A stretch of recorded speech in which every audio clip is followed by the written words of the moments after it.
This movie starts with Charlie repaired the prop plane Sarah had gifted him, calming himself with the certainty of screws and wiring. Sarah stepped into the garage with her suitcase and reminded him she was flying to London for a conference. She asked him to come, but Charlie refused, buried in deadlines, promising he'd make it up to her.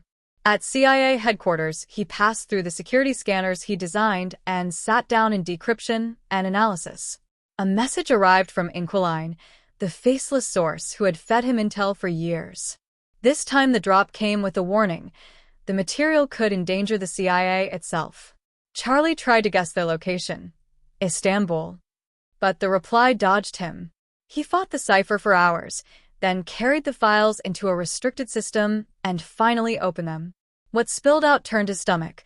Records of a drone strike disguised as a suicide bombing, authorized and covered up, with news footage tallying 150 dead. The chain led straight to Chief Moore, Charlie's boss. That night, he called Sarah. No answer. He left a voicemail anyway. The next morning, Moore was waiting. He brought Charlie to Director O'Brien, newly appointed, who said terrorists had attacked Sarah's London hotel and Sarah was among the victims. Charlie refused to believe it until Moore played security video for attackers, hostages, chaos, and Sarah swallowed by it. When Charlie got home, reporters clogged the street. A friend slipped him inside. Grief sharpened into suspicion. London had cameras everywhere. The attackers had driven through traffic, yet they seemed to glide unseen. Charlie hacked hotel and street feeds and rebuilt the night as a timeline. The attackers stole a vehicle, entered through service, wiped prints and DNA, and botched a meeting with Impact Investments. A guard was shot, police were called, and the terrorists seized hostages in a conference room. Sarah was taken when she tried to help others escape. Charlie ran voice and facial analysis, naming them Mishka, Lawrence, Horst, and Gretchen. Moore and Caleb barely reacted, and Charlie understood they already knew. They ordered him to stop digging and sent him to a therapist.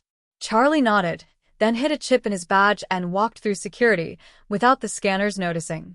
He printed classified files, used a skimmer to copy them, and planted a bug on the evidence he handed over. Then he confronted Moore and Caleb, listing Moore's covert disasters and accusing him of murder.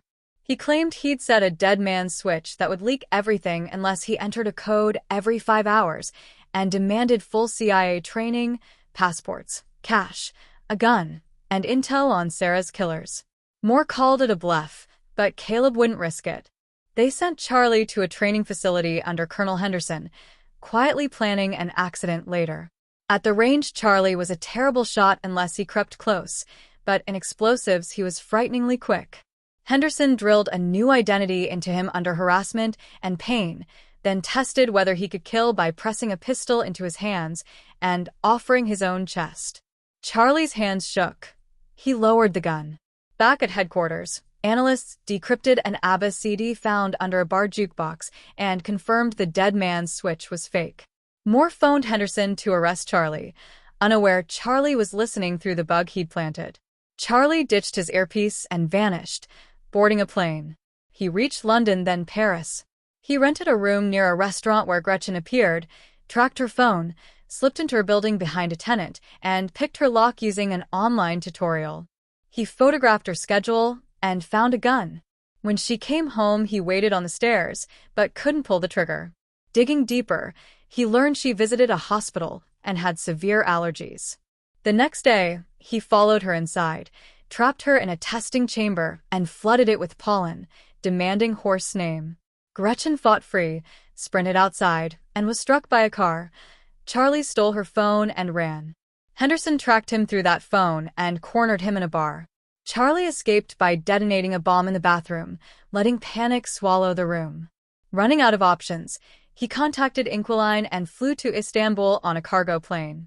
Inquiline met him in public and revealed she was the widow of the original Inquiline, a CIA asset who also worked Russian intelligence and fell from a window.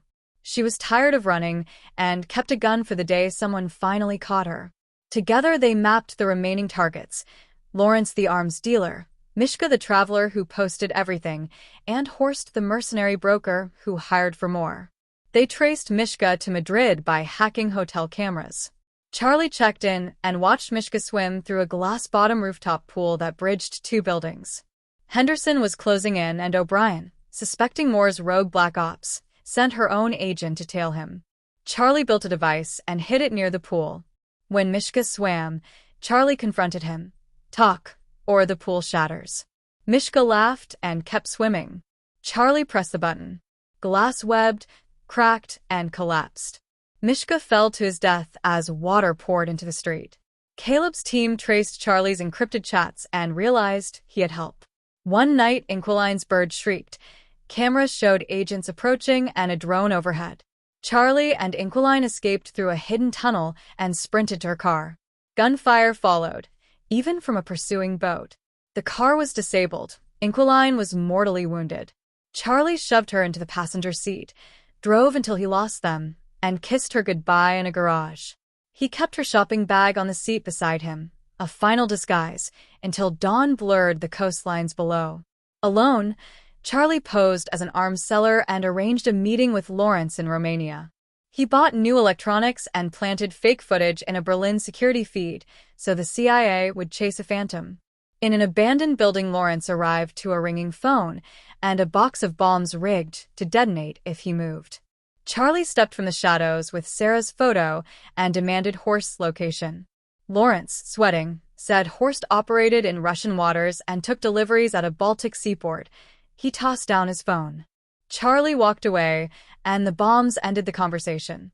In a Russian hotel, Charlie opened Sarah's last gift, a puzzle with a simple message inside, love folded into cardboard. In the morning, he went to the port, spotted a suspicious vehicle, sent the code, and watched a man check his phone. He followed long enough to photograph the boat and trace its registration to a yacht. Charlie woke aboard that yacht facing Horst, who mocked him for killing indirectly and shoved a gun into his hand. Charlie couldn't do it. Instead, he revealed the yacht was CIA-administered, and he'd built the protocols guarding it. Hacking it was effortless. He turned the vessel toward Finland. Finnish Navy and Interpol surrounded it and arrested Horst and his crew. O'Brien announced arrests of corrupt agents who had abused CIA resources for illegal operations. Henderson later found Charlie and admitted he was proud, not of vengeance, but of stopping the rot without becoming it. Charlie visited Sarah's grave, then returned home to the garage. The plane, repaired at last, waited. He started the engine, rolled into open air, and lifted into the sky, carrying grief, justice, and the first real choice he'd made in a long time. And movie concludes.